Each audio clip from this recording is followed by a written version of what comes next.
करोड़पति विधवा महिला एक दिन अपने गरीब नौकर की झोपड़ी पहुंची। फिर वहां जो हुआ, इंसानियत भी रो पड़ी। एक छोटे से कस्बे में रहने वाली सरोजनी देवी करोड़ों की मालकिन थी, लेकिन जिंदगी में वो बेहद अकेली थी। उनकी कोठी में काम करने वाला रामू एक गरीब लेकिन ईमानदार नौकर था जो अपनी झोपड़ी में रहता था। एक दिन हालात ऐसे बने कि सरोजनी देवी को रामू की उसी छोटी सी झोपड़ी में रात बितानी पड़ी। लेकिन जब आधी रात को रामू ने अपनी मालकिन के साथ जो किया, तब सरोजनी देवी ही नहीं बल्कि इंसानियत भी जैसे कांप उठी। दोस्तों, वीडियो को पूरा देखने से पहले इस वीडियो को लाइक करें और चैनल को सब्सक्राइब जरूर करें। उत्तर प्रदेश के एक छोटे से कस्बे अमरपुर में सुबह की हल्की ठंडी हवा चल रही थी। सूरज अभी पूरी तरह निकला नहीं था, लेकिन आसमान हल्के सुनहरे रंग में रंग चुका था और गलियों में दूध वालों की घंटियां और चाय की दुकानों से उठती भाप के साथ लोगों की धीमी आवाजें सुनाई देने लगी थी। उसी कस्बे के बीचों बीच एक बहुत बड़ी कोठी खड़ी थी, जिसे लोग दूर से ही पहचान लेते थे। उस कोठी का नाम था शांति निवास और उस कोठी की मालकिन थी सरोजनी देवी। सरोजनी देवी लगभग 40 साल की एक बेहद खूबसूरत और सशक्त महिला थी, लेकिन उनकी आंखों में हमेशा एक अजीब सी उदासी रहती थी। वो इस शहर की सबसे अमीर महिलाओं में से एक थी। करोड़ों की संपत्ति, कई फैक्ट्री, खेत, जमीन और बड़े बड़े बिजनेस उनके नाम पर थे। लेकिन इसके बावजूद उनकी जिंदगी में एक गहरी खालीपन था, क्योंकि 10 साल पहले उनके पति राजेंद्र प्रताप सिन्हा का अचानक एक्सीडेंट में निधन हो गया था। उस हादसे के बाद सरोजनी देवी की जिंदगी जैसे रुक सी गई थी। उन्होंने खुद को काम और जिम्मेदारियों में इतना डुबो दिया कि लोगों को लगा कि वो पत्थर दिल हो गई है। लेकिन सच्चाई यह थी कि उनके दिल के अंदर बहुत दर्द छिपा हुआ था। उसी कोठी में कई नौकर चाकर काम करते थे और उन्हीं में से एक था रामू। रामू लगभग 35 साल का एक गरीब लेकिन बेहद ईमानदार आदमी था। वो पिछले 7 साल से उस कोठी में काम कर रहा था। उसका रंग सांवला था, चेहरे पर मेहनत की लकीरें साफ दिखती थी और कपड़े हमेशा साधारण होते थे, लेकिन उसकी आंखों में सच्चाई और दिल में बहुत इज्जत थी। रामू कभी ज्यादा बोलता नहीं था, बस चुपचाप अपना काम करता रहता था। कोठी में लोग कहते थे कि अगर इस घर में सबसे भरोसेमंद इंसान कोई है तो वो रामू है। लेकिन रामू की अपनी जिंदगी बहुत मुश्किलों से भरी थी। वो शहर के बाहर एक छोटे से झोपड़पट्टी वाले इलाके में अपनी बूढ़ी मां और 8 साल की बेटी गुड़िया के साथ रहता था। उसकी पत्नी का देहांत 3 साल पहले बीमारी से हो गया था और तब से वो अकेले ही अपनी बेटी और मां की जिम्मेदारी उठा रहा था। हर दिन सुबह 4 बजे उठकर वो पहले अपनी मां के लिए दवा और बेटी के लिए खाना बनाता, फिर पैदल ही कई किलोमीटर चलकर कोठी तक काम करने आता था। सरोजनी देवी ने कई बार देखा था कि रामू कभी छुट्टी नहीं लेता, कभी शिकायत नहीं करता और कभी अपनी गरीबी का जिक्र भी नहीं करता। लेकिन एक दिन कुछ ऐसा हुआ जिसने सरोजनी देवी के दिल को हिला दिया। उस दिन सुबह जब सरोजनी देवी अपने कमरे की खिड़की से बाहर बगीचे को देख रही थी, तभी उन्होंने देखा कि रामू काम करते करते अचानक चक्कर खाकर बैठ गया। पास खड़े दूसरे नौकर ने तुरंत उसे संभाला और पानी दिया। सरोजनी देवी तुरंत नीचे आई और रामू से पूछा, क्या हुआ रामू, तबीयत ठीक नहीं है क्या? रामू ने झट से सिर झुका लिया और बोला, नहीं मालकिन, बस थोड़ी कमजोरी है। लेकिन तभी दूसरे नौकर ने धीरे से कहा, मालकिन, रामू ने 2 दिन से ठीक से खाना नहीं खाया है। ये सुनकर सरोजनी देवी चौंक गई। उन्होंने रामू की तरफ देखा और पूछा, क्यों रामू, खाना क्यों नहीं खाया? रामू कुछ पल चुप रहा, फिर धीरे से बोला, मालकिन, घर में मां की दवा और बेटी की फीस भरनी थी, इसलिए सोचा कि थोड़ा कम खर्च कर लूं। यह सुनकर सरोजनी देवी के दिल में कुछ चुभ गया। इतने बड़े घर में काम करने वाला आदमी खुद भूखा रह रहा था और किसी को पता तक नहीं था। उसी दिन पहली बार सरोजनी देवी को लगा कि शायद उन्होंने अपने आसपास के लोगों की जिंदगी को ठीक से कभी देखा ही नहीं। उस रात सरोजनी देवी बहुत देर तक सो नहीं पाई। बार बार उनके दिमाग में रामू का झुका हुआ चेहरा और उसकी बात गूंज रही थी। सुबह होते ही उन्होंने अचानक एक फैसला लिया। उन्होंने अपने ड्राइवर को बुलाया और कहा, गाड़ी निकालो, हमें कहीं जाना है। ड्राइवर ने पूछा, कहाँ मालकिन? सरोजनी देवी कुछ पल चुप रहीं, फिर बोली, रामू के घर। ड्राइवर यह सुनकर हैरान रह गया, क्योंकि आज तक कभी किसी मालिक को अपने नौकर के घर जाते नहीं देखा गया था। लेकिन सरोजनी देवी का फैसला पक्का था। थोड़ी देर बाद उनकी बड़ी काली कार शहर से बाहर उस झोपड़पट्टी की तरफ बढ़ रही थी जहां रामू रहता था। रास्ता कच्चा था, आसपास छोटे छोटे टीन और प्लास्टिक की छत वाले घर थे। नालियों से बदबू आ रही थी और बच्चे नंगे पैर खेल रहे थे। उस आलीशान कार को देखकर पूरे इलाके के लोग रुक कर देखने लगे। कुछ ही मिनट बाद कार एक छोटी सी झोपड़ी के सामने जाकर रुकी। ड्राइवर ने धीरे से कहा, मालकिन, यही है रामू का घर। सरोजनी देवी ने खिड़की से बाहर देखा। सामने एक टूटी हुई झोपड़ी थी जिसकी दीवारें मिट्टी की थी और छत टीन की थी। दरवाजे के पास एक छोटी सी लड़की बैठी थी जो अपनी पुरानी किताबों को सीने से लगाए पढ़ रही थी। सरोजनी देवी कुछ पल उस बच्ची को देखती रह गई। उन्हें अंदाजा भी नहीं था कि उनके घर का सबसे ईमानदार नौकर इतनी मुश्किल जिंदगी जी रहा है। लेकिन अगले ही पल झोपड़ी के अंदर से जो आवाज आई, उसे सुनकर सरोजनी देवी का दिल जोर से धड़कने लगा, क्योंकि अंदर से रामू की बूढ़ी मां की कमजोर आवाज आ रही थी, बेटा रामू, आज दवा नहीं लाई क्या? और उसी क्षण सरोजनी देवी ने दरवाजे की तरफ कदम बढ़ा दिए। लेकिन उन्हें बिल्कुल अंदाजा नहीं था कि उस झोपड़ी के अंदर जो सच्चाई उनका इंतजार कर रही है, उसे देखकर उनकी आंखों से भी आंसू निकल पड़ेंगे और शायद उस दिन इंसानियत भी रो पड़ेगी। सरोजनी देवी धीरे धीरे उस छोटी सी झोपड़ी की तरफ बढ़ी। उनके कदम बहुत संभल कर पड़ रहे थे, क्योंकि उनके जीवन में शायद पहली बार वो ऐसी जगह आई थी जहां जमीन पर धूल, कीचड़ और टूटी हुई ईंटें बिखरी हुई थी। आसपास खड़े लोग उस अमीर महिला को हैरानी से देख रहे थे। किसी को समझ नहीं आ रहा था कि शहर की सबसे अमीर और सम्मानित महिला आखिर इस गरीब बस्ती में क्या करने आई है। सरोजनी देवी झोपड़ी के दरवाजे तक पहुंची तो उन्होंने देखा कि दरवाजा आधा खुला हुआ था। अंदर से धीमी आवाजें आ रही थी। उन्होंने धीरे से दरवाजे को धक्का दिया और अंदर कदम रखा। झोपड़ी के अंदर का दृश्य देखकर उनका दिल जैसे थम गया। अंदर एक छोटा सा कमरा था जिसकी दीवारें मिट्टी की थी और छत से जगह जगह से धूप की किरणें अंदर आ रही थी। एक कोने में टूटी हुई चारपाई पर एक बहुत बूढ़ी महिला लेटी हुई थी। उनका शरीर बेहद कमजोर था और सांसें बहुत धीमी चल रही थी। पास ही जमीन पर एक छोटी सी बच्ची बैठी थी जो अपनी दादी का सिर सहला रही थी। वही बच्ची थी जिसे सरोजनी देवी ने बाहर देखा था। तभी बच्ची ने दरवाजे की तरफ देखा और एकदम चौंक गई, क्योंकि दरवाजे पर खड़ी महिला को उसने पहले कभी नहीं देखा था। बच्ची डरते हुए खड़ी हो गई और बोली, आप कौन हैं? सरोजनी देवी कुछ पल उस बच्ची को देखती रह गई। बच्ची के कपड़े पुराने थे, लेकिन उसकी आंखों में मासूमियत और समझदारी साफ दिख रही थी। सरोजनी देवी ने धीरे से कहा, बेटा, मैं तुम्हारे पापा की मालकिन हूं। बच्ची का नाम गुड़िया था और वो तुरंत समझ गई कि ये वही मालकिन है जिनके यहां उसके पापा काम करते हैं। उसने झट से हाथ जोड़ लिए और बोली, नमस्ते मालकिन। तभी चारपाई पर लेटी बूढ़ी मां ने कमजोर आवाज में पूछा, गुड़िया, बेटा कौन आया है? गुड़िया ने धीरे से कहा, दादी पापा की मालकिन आई है। यह सुनकर बूढ़ी मां उठने की कोशिश करने लगी, लेकिन उनकी हालत इतनी कमजोर थी कि वो उठ नहीं पाई।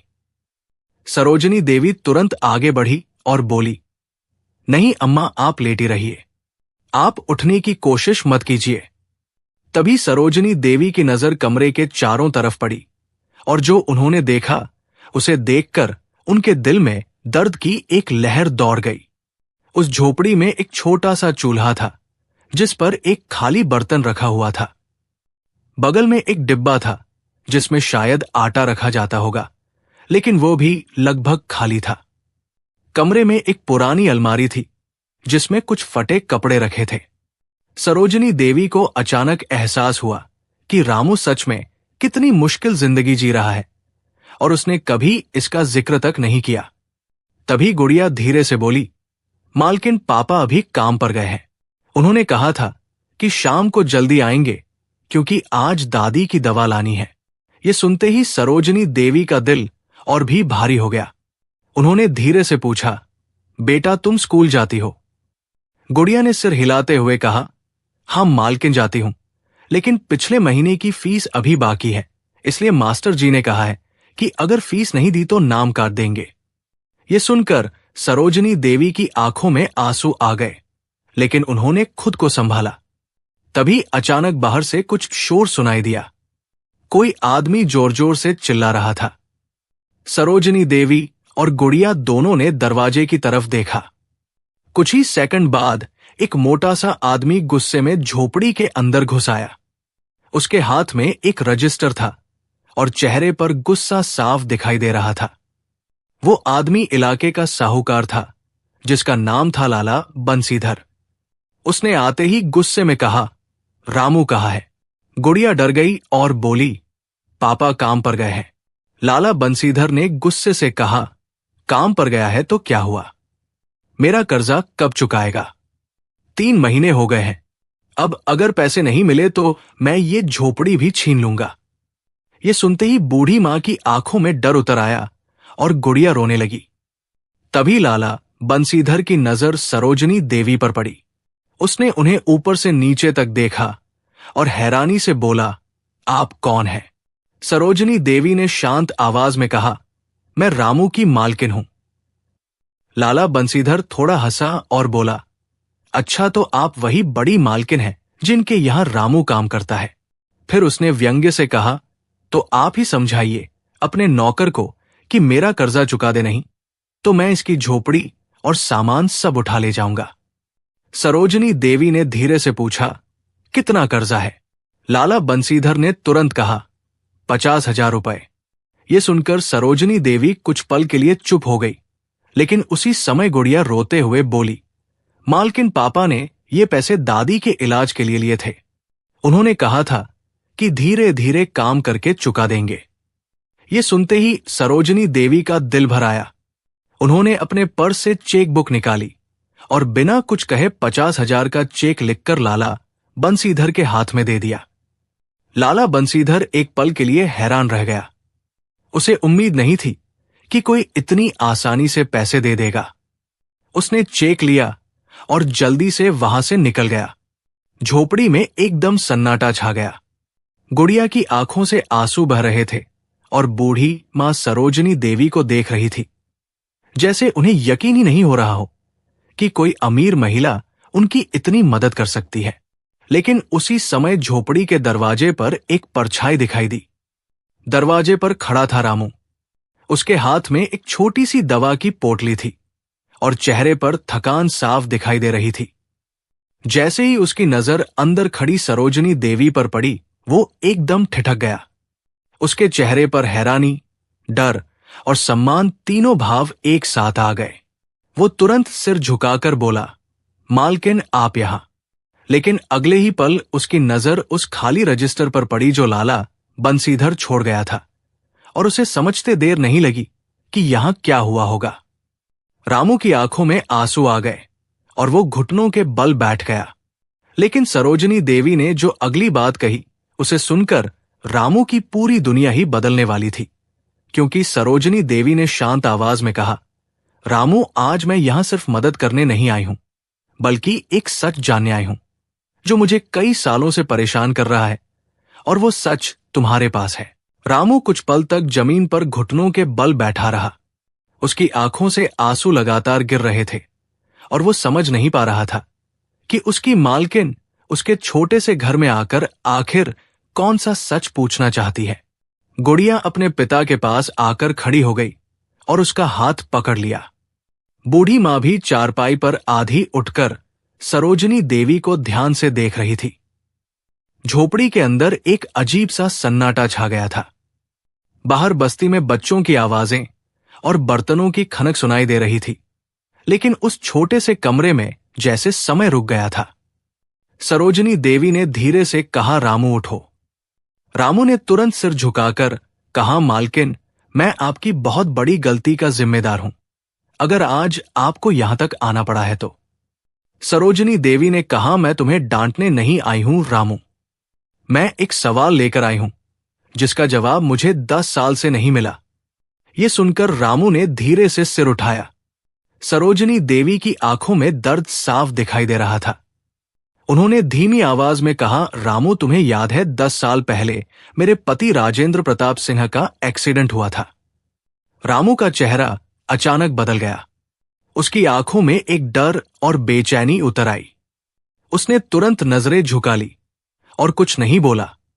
सरोजनी देवी ने उसकी इस हालत को देखकर समझ लिया कि बात सच में गहरी है। उन्होंने आगे कहा, उस दिन बहुत लोगों ने अलग अलग बातें कही थी। किसी ने कहा वो सड़क दुर्घटना थी, किसी ने कहा ट्रक वाले की गलती थी, लेकिन उस दिन तुम भी वहां मौजूद थे रामू। तुम मेरे पति के साथ कार में बैठे थे, लेकिन उस हादसे के बाद तुमने कभी उस दिन के बारे में कुछ नहीं बताया। ये सुनते ही झोपड़ी के अंदर हवा जैसे भारी हो गई। गुड़िया अपने पिता को हैरानी से देख रही थी, क्योंकि उसने अपने पिता को कभी इतना घबराया हुआ नहीं देखा था। बूढ़ी मां ने भी धीरे से कहा, बेटा सच बोल दे, इतना साल हो गया है, अब सच छिपाने का क्या फायदा। रामू के होंठ कांपने लगे। उसने धीरे से कहा, मालकिन, मैं सच बताना चाहता था, लेकिन मुझे डर था कि अगर मैंने सच बता दिया तो आपकी जिंदगी और ज्यादा टूट जाएगी। सरोजनी देवी की आंखों में आंसू आ गए, लेकिन उन्होंने खुद को संभालते हुए कहा, अब और देर मत करो रामू, मुझे सच जानने का हक है।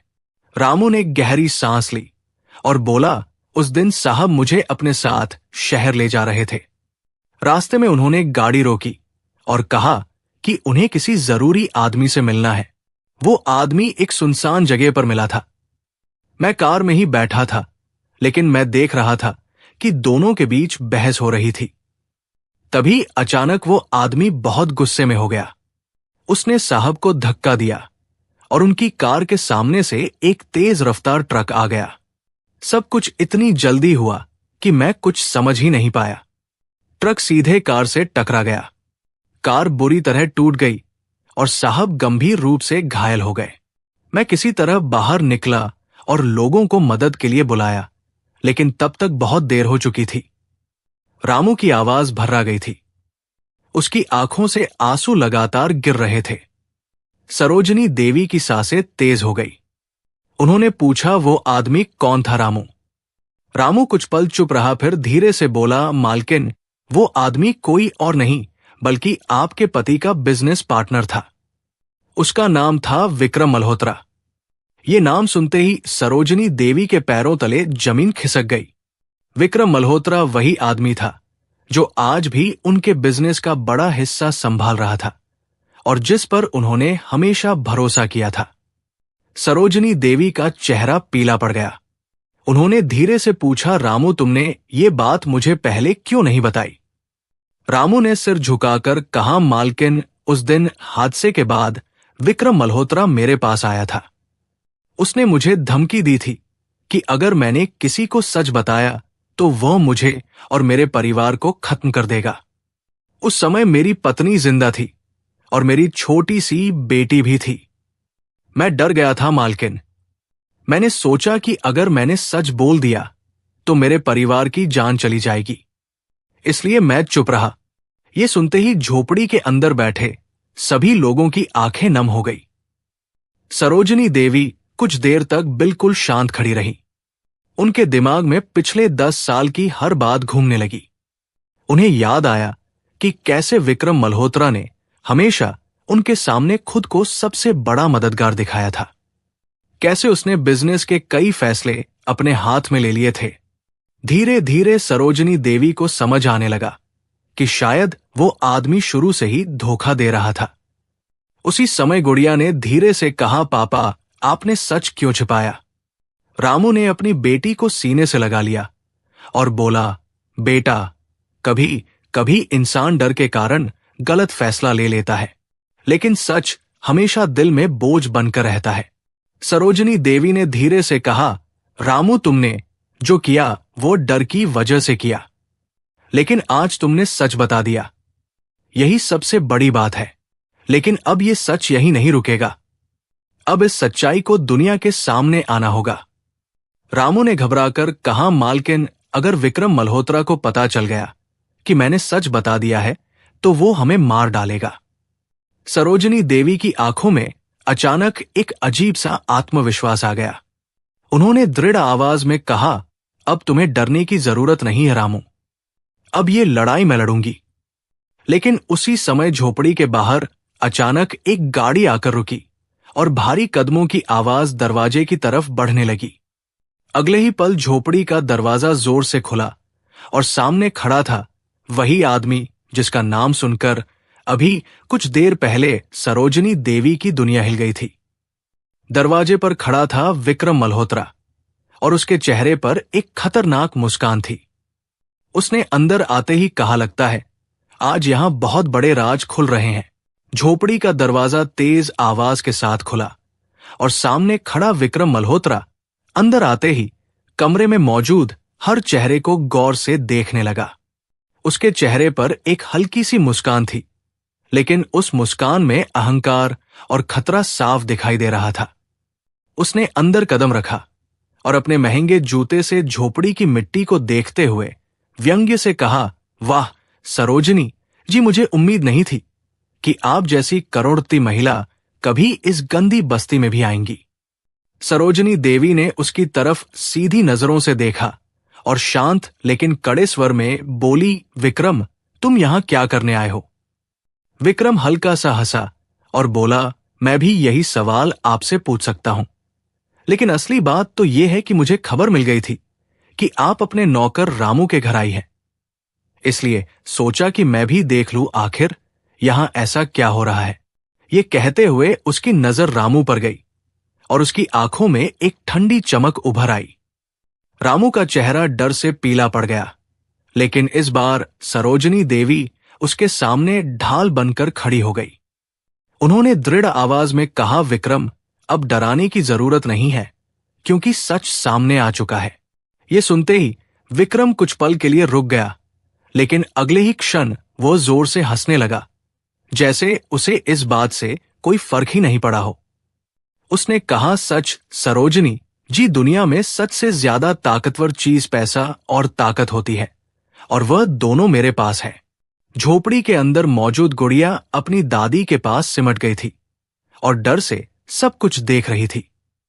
सरोजनी देवी ने कहा, विक्रम, आज रामू ने मुझे सब बता दिया है कि 10 साल पहले मेरे पति के साथ क्या हुआ था। ये सुनते ही विक्रम की आंखों में एक पल के लिए बेचैनी चमकी, लेकिन उसने तुरंत खुद को संभाल लिया और बोला, अगर किसी नौकर की बात पर आप इतनी बड़ी कहानी बना रही हैं, तो ये आपकी कमजोरी है। हादसे होते रहते हैं और आपके पति के साथ भी वही हुआ था।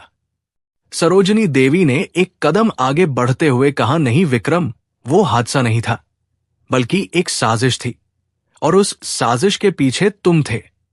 झोपड़ी के अंदर हवा जैसे जम गई थी। रामू का दिल तेजी से धड़क रहा था। विक्रम कुछ सेकंड तक चुप रहा, फिर धीरे से मुस्कुराया और बोला, अगर मान भी लिया जाए कि ऐसा कुछ हुआ था, तो भी आप कर क्या सकती है? 10 साल पुरानी बात है, कोई सबूत नहीं है, कोई गवाह नहीं है, और अगर कोई है भी तो वो इतना कमजोर है कि उसकी बात पर कोई विश्वास नहीं करेगा। उसने रामू की तरफ देखते हुए कहा, है ना रामू? ये सुनकर रामू का गला सूख गया, लेकिन इस बार उसने डर के बावजूद सिर उठाकर कहा, अब मैं नहीं डरता विक्रम साहब, क्योंकि अब मेरे साथ मेरी मालकिन खड़ी है। ये सुनकर सरोजनी देवी की आंखों में गर्व की चमक आई। विक्रम ने व्यंग्य से कहा, बहुत अच्छा नौकर है तुम्हारा सरोजनी जी, लेकिन याद रखना दुनिया में ईमानदारी की कीमत बहुत भारी होती है। उसने जेब से फोन निकाला और किसी को कॉल मिलाया, फिर धीरे से बोला, हाँ सब लोग आ जाओ। उसके ये कहते ही झोपड़ी के बाहर कुछ गाड़ियों की आवाज सुनाई देने लगी। कुछ ही पल में 4-5 ताकतवर आदमी झोपड़ी के बाहर खड़े हो गए। ये देखकर गुड़िया डर के मारे रोने लगी और बूढ़ी मां ने कांपती आवाज में कहा, भगवान के लिए हमें छोड़ दो। लेकिन विक्रम के चेहरे पर कोई दया नहीं थी। उसने ठंडी आवाज में कहा, सरोजनी जी आपने बहुत बड़ी गलती कर दी है यहां आकर। अगर ये बात बाहर चली गई तो मेरा सब कुछ खत्म हो जाएगा और मैं ऐसा होने नहीं दूंगा। ये सुनते ही रामू ने तुरंत आगे बढ़कर कहा, नहीं विक्रम साहब, अगर किसी को कुछ करना है तो मुझे करिए, मेरी मालकिन और मेरे परिवार को छोड़ दीजिए। ये सुनकर सरोजनी देवी की आंखें भर आई, लेकिन उन्होंने तुरंत अपना फोन निकाला और शांत आवाज में कहा, विक्रम तुम भूल रहे हो कि मैं भी खाली हाथ यहां नहीं आई हूं। उन्होंने फोन स्क्रीन उसकी तरफ दिखाया जिसमें रिकॉर्डिंग चल रही थी। अभी कुछ देर पहले विक्रम जो बातें कह रहा था वो सब रिकॉर्ड हो चुकी थी। ये देखकर पहली बार विक्रम का चेहरा सच में बदल गया। उसकी मुस्कान गायब हो गई और आंखों में गुस्सा भर गया। उसने गुस्से में कहा, तुम बहुत चालाक निकली सरोजनी। लेकिन उसी समय दूर से पुलिस सायरन की आवाज सुनाई देने लगी। विक्रम ने तुरंत बाहर खड़े आदमियों की तरफ देखा, लेकिन अब बहुत देर हो चुकी थी, क्योंकि कुछ ही सेकंड बाद पुलिस की गाड़ियां उस बस्ती में आकर रुक गई। पुलिस के कई जवान झोपड़ी के बाहर उतर चुके थे। ये देखकर विक्रम के चेहरे का रंग उड़ गया। सरोजनी देवी ने शांत स्वर में कहा, यह सिर्फ एक रिकॉर्डिंग नहीं है विक्रम, बल्कि 10 साल की सच्चाई का पहला सबूत है। लेकिन कहानी अभी खत्म नहीं हुई थी, क्योंकि उसी समय भीड़ के बीच से एक बुजुर्ग आदमी आगे आया, जिसने सरोजनी देवी को देखते ही कहा, बेटी आज मैं भी एक सच बताने आया हूं जो 10 साल से मेरे दिल में दबा हुआ था। उसकी ये बात सुनकर वहां खड़े सभी लोग हैरान रह गए, क्योंकि ये आदमी उस हादसे का एक और गवाह था जिसे सब लोग मर चुका समझते थे। बस्ती में पुलिस की गाड़ियों के सायरन की आवाज गूंज रही थी और झोपड़ी के सामने धीरे धीरे लोगों की भीड़ जमा होने लगी थी। पुलिस के जवान विक्रम मल्होत्रा और उसके आदमियों को घेर चुके थे, लेकिन उस समय सबसे ज्यादा ध्यान उस बुजुर्ग आदमी की तरफ था जो भीड़ को चीरते हुए धीरे धीरे आगे आया था। उसका शरीर दुबला था, बाल पूरी तरह सफेद हो चुके थे और हाथ में एक पुरानी लकड़ी की लाठी थी। उसकी आंखों में उम्र की थकान थी, लेकिन उनमें एक अजीब सा साहस भी दिखाई दे रहा था। जैसे ही वो सरोजनी देवी के सामने पहुंचा, उसने हाथ जोड़कर कहा, बेटी मुझे माफ कर देना, क्योंकि जो सच मुझे 10 साल पहले बोल देना चाहिए था वो मैं आज बोलने आया हूं। ये सुनकर सरोजनी देवी की सांस जैसे रुक गई। उन्होंने धीरे से पूछा, आप कौन है बाबा? बुजुर्ग आदमी ने कहा, मेरा नाम हरिदास है और 10 साल पहले जिस सड़क पर आपके पति का एक्सीडेंट हुआ था, मैं उसी सड़क के पास अपनी चाय की छोटी सी दुकान चलाता था। उस दिन जो कुछ हुआ था उसे मेरी आंखों ने देखा था, लेकिन डर की वजह से मैंने किसी को कुछ नहीं बताया। ये सुनते ही वहां खड़े सभी लोग हैरान रह गए। विक्रम मल्होत्रा के चेहरे का रंग उड़ चुका था, लेकिन वो खुद को संभालने की कोशिश कर रहा था। पुलिस इंस्पेक्टर भी आगे बढ़ाया और बोला, बाबा अगर आपने कुछ देखा है तो खुलकर बताइए। हरिदास ने गहरी सांस ली और बोलना शुरू किया। उस दिन शाम का समय था और सड़क लगभग खाली थी। मैं अपनी दुकान समेट रहा था, तभी मैंने देखा कि एक बड़ी कार आकर थोड़ी दूर रुकी। उस कार से 2 आदमी उतरकर आपस में बहस करने लगे। उनमें से एक आदमी आपके पति थे और दूसरा आदमी यही विक्रम मल्होत्रा था। ये सुनते ही भीड़ में हलचल मच गई। हरिदास ने आगे कहा, मैं थोड़ा पास आ गया था क्योंकि मुझे लगा शायद कोई झगड़ा हो रहा है। तभी मैंने साफ देखा कि विक्रम मल्होत्रा आपके पति से जोर जोर से कह रहा था कि वो अपने बिजनेस का आधा हिस्सा उसके नाम कर दें। लेकिन आपके पति बार बार मना कर रहे थे। वो कह रहे थे कि ये सब उनकी मेहनत की कमाई है और वो किसी लालच में आकर गलत फैसला नहीं करेंगे। तभी अचानक विक्रम का गुस्सा बढ़ गया और उसने आपके पति को जोर से धक्का दे दिया। उसी समय सड़क पर तेज रफ्तार से एक ट्रक आ रहा था। आपके पति लड़खड़ाकर सड़क के बीच में गिर पड़े और ट्रक सीधे कार से टकरा गया। हरिदास की आवाज कांपने लगी। उसने कहा वो हादसा नहीं था बेटी, वो एक धक्का था जिसने आपकी जिंदगी बदल दी। ये सुनते ही सरोजनी देवी की आंखों से आंसू बहने लगे, लेकिन उन्होंने खुद को संभाले रखा। पुलिस इंस्पेक्टर ने तुरंत अपने जवानों को इशारा किया और विक्रम के चारों तरफ घेरा और मजबूत कर दिया। लेकिन कहानी का सबसे बड़ा मोड़ अभी बाकी था। हरिदास ने धीरे से कहा, लेकिन बेटी उस दिन एक और बात हुई थी जो शायद किसी को नहीं पता। जब हादसा हुआ तो आपके पति जमीन पर घायल पड़े थे और मैं दौड़कर उनके पास पहुंचा था। वो अभी जिंदा थे। उन्होंने मेरा हाथ पकड़ा और बहुत मुश्किल से एक बात कही थी। ये सुनते ही सरोजनी देवी की धड़कन तेज हो गई। उन्होंने कांपती आवाज में पूछा, उन्होंने क्या कहा था बाबा? हरिदास की आंखें नम हो गई। उसने कहा, उन्होंने कहा था कि अगर उन्हें कुछ हो जाए तो उनकी पत्नी को कहना कि वो इंसानियत का रास्ता कभी मत छोड़े, क्योंकि इंसानियत ही असली दौलत होती है। ये सुनते ही सरोजनी देवी का दिल टूट गया। उनकी आंखों के सामने अपने पति की मुस्कुराती हुई तस्वीर घूमने लगी। इतने सालों तक वो इस हादसे को एक दुर्भाग्य मानकर जीती रही थी, लेकिन आज उन्हें पता चला कि ये एक धोखा था। उसी समय पुलिस इंस्पेक्टर ने विक्रम से कड़े स्वर में कहा, अब भी अगर तुम्हारे पास कुछ कहने को है तो कह दो, क्योंकि अब तुम्हारे खिलाफ गवाही भी है और सबूत भी। विक्रम का चेहरा गुस्से से लाल हो गया था। उसने एक पल के लिए सबको देखा, फिर जोर से चिल्लाया, हाँ, मैंने किया था ये सब। उसने कहा, क्योंकि मैं गरीब घर में पैदा हुआ था और मुझे हमेशा अमीर बनने की भूख थी। तुम्हारे पति के साथ मैंने मिलकर बिजनेस शुरू किया था, लेकिन जब बिजनेस बढ़ा तो वो मुझे बराबरी का हिस्सा देने को तैयार नहीं थे।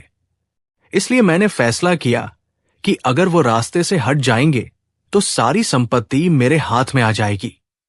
ये सुनते ही भीड़ में गुस्से की लहर दौड़ गई। पुलिस ने तुरंत विक्रम के हाथों में हथकड़ी डाल दी, लेकिन उसी समय सरोजनी देवी ने हाथ उठाकर भीड़ को शांत किया। उनकी आंखों में आंसू थे, लेकिन चेहरे पर एक अजीब सी शांति थी।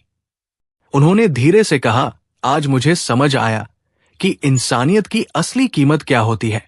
उन्होंने रामू की तरफ देखा जो अब भी झुका खड़ा था। सरोजनी देवी उसके पास गई और उसका हाथ पकड़कर खड़ा किया।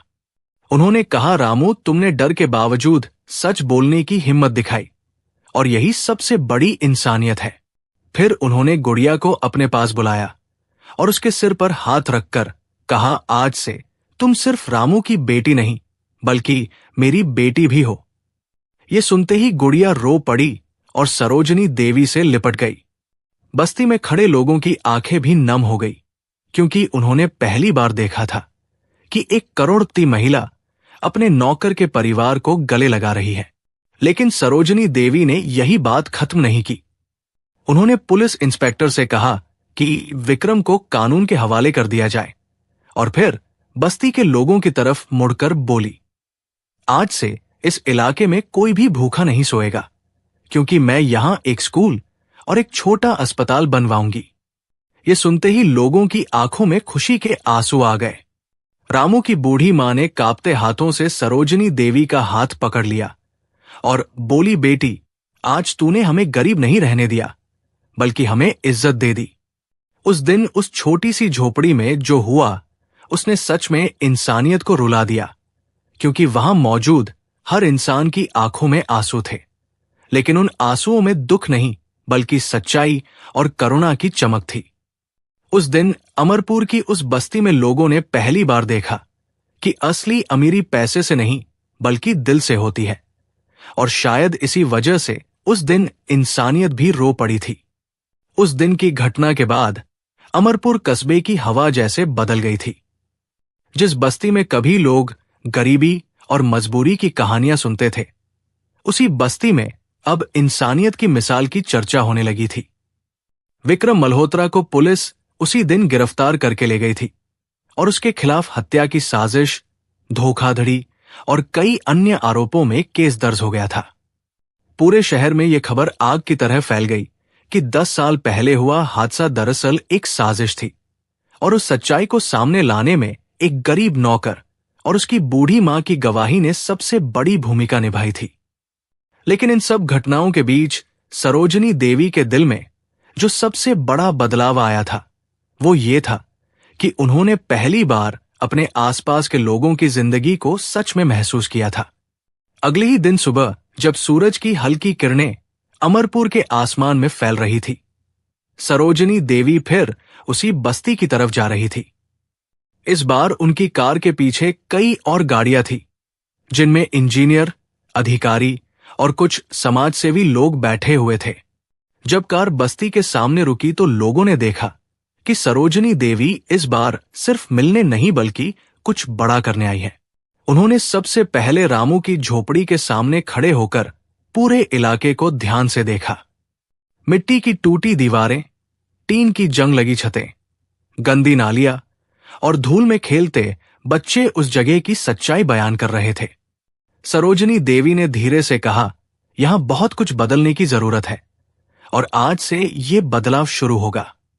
उन्होंने इंजीनियरों को निर्देश दिया कि इसी जगह एक छोटा लेकिन मजबूत अस्पताल बनाया जाएगा, जहां गरीब लोगों का मुफ्त इलाज होगा। साथ ही एक स्कूल भी बनेगा, जहां इस बस्ती के बच्चे बिना किसी फीस के पढ़ सकेंगे। ये सुनते ही वहां खड़े लोगों के चेहरे पर उम्मीद की चमक आ गई। कई लोगों की आंखों से खुशी के आंसू निकल आए, क्योंकि उन्होंने कभी सोचा भी नहीं था कि उनकी जिंदगी में ऐसा दिन आएगा। उसी समय गुड़िया धीरे धीरे आगे आई और सरोजनी देवी के पास खड़ी हो गई। उसके हाथ में वही पुरानी किताब थी जिसे वो झोपड़ी के बाहर बैठकर पढ़ रही थी।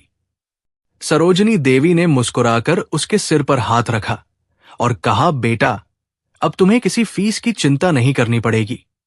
तुम जितना पढ़ना चाहो पढ़ सकती हो, क्योंकि अब तुम्हारी पढ़ाई की जिम्मेदारी मेरी है। गुड़िया की आंखों में चमक आ गई और उसने धीरे से कहा, मालकिन, क्या सच में मैं बड़ी होकर डॉक्टर बन सकती हूं? ये सुनते ही सरोजनी देवी की आंखें नम हो गई, लेकिन उन्होंने मुस्कुराकर कहा, क्यों नहीं बेटा, अगर मेहनत और ईमानदारी हो तो इंसान कुछ भी बन सकता है। पास ही खड़ा रामू ये सब देख रहा था और उसकी आंखों से आंसू रुक ही नहीं रहे थे। वो बार बार सोच रहा था कि जिस मालकिन के घर में वो सालों से चुपचाप काम करता रहा, आज वही महिला उसके परिवार के लिए भगवान बनकर खड़ी है। बूढ़ी मां चारपाई से उठकर बाहर आई और कांपते हाथों से सरोजनी देवी को आशीर्वाद देने लगी। उन्होंने कहा, बेटी, भगवान तुझे खुश रखे। आज तूने इस गरीब बस्ती को नई जिंदगी दे दी। सरोजनी देवी ने झुककर उनके पैर छुए और कहा, अम्मा, अगर आज ये सच सामने आया है तो उसमें आपका और रामू का सबसे बड़ा हाथ है। अगर आप लोग हिम्मत न दिखाते तो शायद मैं जिंदगी भर झूठ के सहारे जीती रहती। समय धीरे धीरे आगे बढ़ने लगा और कुछ ही महीनों में उस बस्ती का रूप बदलने लगा। जहां पहले झोपड़ियां थी, वहां अब पक्के घर बनने लगे। अस्पताल का निर्माण तेजी से चल रहा था और स्कूल की इमारत भी खड़ी होने लगी थी। सरोजनी देवी हर हफ्ते वहां आती और खुद काम की निगरानी करती। धीरे धीरे उस बस्ती के लोगों के दिल में उनके लिए एक अलग ही सम्मान पैदा हो गया था। लोग अब उन्हें सिर्फ करोड़पति मालकिन नहीं, बल्कि अपनी बेटी और बहन की तरह देखने लगे थे। दूसरी तरफ विक्रम मल्होत्रा का केस अदालत में चल रहा था और हर सुनवाई में नए सबूत सामने आ रहे थे।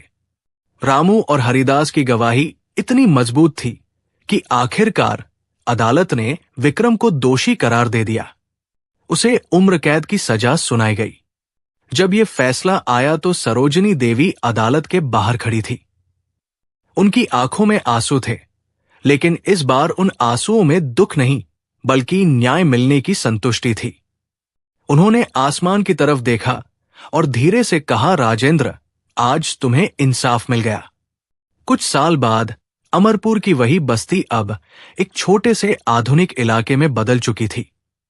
अस्पताल में रोज सैकड़ों गरीब मरीजों का इलाज होता था और स्कूल में बस्ती के बच्चे पढ़ाई कर रहे थे। उसी स्कूल के गेट के सामने एक दिन एक छोटी सी लड़की सफेद कोट पहने खड़ी थी। वो अब छोटी गुड़िया नहीं रही थी, बल्कि एक आत्मविश्वासी युवा डॉक्टर बन चुकी थी। उसने मुस्कुराकर स्कूल की तरफ देखा और फिर सरोजनी देवी के पास जाकर बोली, मां, आज मैंने अपनी पढ़ाई पूरी कर ली है। ये सुनते ही सरोजनी देवी की आंखों में खुशी के आंसू आ गए।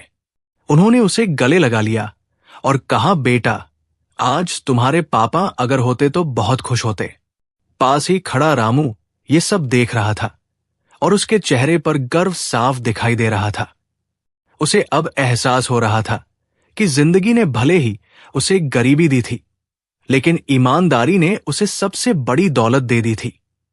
उस दिन स्कूल के सामने एक छोटी सी तख्ती लगाई गई जिस पर लिखा था कि इस जगह की नींव इंसानियत ने रखी है और इसे मजबूत बनाने में एक गरीब नौकर की सच्चाई और एक करोड़पति विधवा के दिल की करुणा का सबसे बड़ा योगदान है। अमरपुर के लोग जब भी उस तख्ती को पढ़ते तो उनकी आंखें नम हो जाती, क्योंकि उन्हें याद आ जाता कि कभी इसी जगह एक टूटी हुई झोपड़ी थी जहां एक दिन इंसानियत सच में रो पड़ी थी। लेकिन उसी दिन से इंसानियत ने एक नई कहानी भी लिखनी शुरू कर दी थी और वो कहानी ये सिखाती है कि इंसान चाहे कितना भी अमीर क्यों न हो, अगर उसके दिल में दया और न्याय की भावना नहीं है तो उसकी दौलत बेकार है। लेकिन अगर एक गरीब इंसान भी सच्चाई और हिम्मत के साथ खड़ा हो जाए तो वो दुनिया बदल सकता है। और शायद यही इस कहानी का सबसे बड़ा सच है कि असली अमीरी पैसे में नहीं बल्कि इंसानियत में होती है। अब जरा एक पल के लिए खुद से एक सच्चा सवाल पूछिए, अगर आप उस बस्ती में होते जहां एक टूटी हुई झोपड़ी में रहने वाला रामू अपनी बूढ़ी मां और छोटी सी बेटी के साथ गरीबी से लड़ रहा था, और उसी जगह एक करोड़पति लेकिन अंदर से टूटी हुई विधवा महिला सरोजनी देवी सच की तलाश में पहुंची होती, तो आप क्या करते? क्या आप भी बाकी लोगों की तरह चुपचाप खड़े होकर सब देखते रहते, या फिर रामू की तरह डर के बावजूद सच बोलने की हिम्मत करते? और अगर आप सरोजनी देवी की जगह होते, आपको पता चलता कि 10 साल पहले आपके पति की मौत एक हादसा नहीं बल्कि धोखा था, और आपके सामने एक गरीब परिवार खड़ा होता जिसने अपनी जान के डर के बावजूद सच्चाई छुपाकर नहीं बल्कि आखिरकार उसे सामने लाने की हिम्मत की, तो क्या आप सिर्फ अपने दर्द में डूबे रहते, या फिर सरोजनी देवी की तरह इंसानियत दिखाकर उस परिवार को सहारा देते और पूरी बस्ती की जिंदगी बदलने का फैसला करते? अब सच सच बताइए, अगर जिंदगी आपको ऐसा मौका दे दे जहां आपके एक फैसले से किसी गरीब की जिंदगी बदल सकती हो, तो आप क्या चुनेंगे? कमेंट में सिर्फ एक शब्द लिखिए, दौलत या इंसानियत। आपका जवाब बताएगा कि आप दिल से किस तरह के इंसान हैं। अगर आपको भी लगता है कि इस दुनिया को पैसों से ज्यादा सच्चाई और इंसानियत की जरूरत है, तो इस कहानी को लाइक जरूर कीजिए, अपने दोस्तों और परिवार के साथ शेयर कीजिए, और ऐसी ही दिल को छू लेने वाली सच्चाई से भरी कहानियों के लिए चैनल ज्ञानी प्रजा को सब्सक्राइब करना बिल्कुल मत भूलिए, क्योंकि अगली कहानी शायद किसी और की नहीं बल्कि आपकी जिंदगी के किसी फैसले से मिलती जुलती हो सकती है। मिलते हैं अगली कहानी में। धन्यवाद।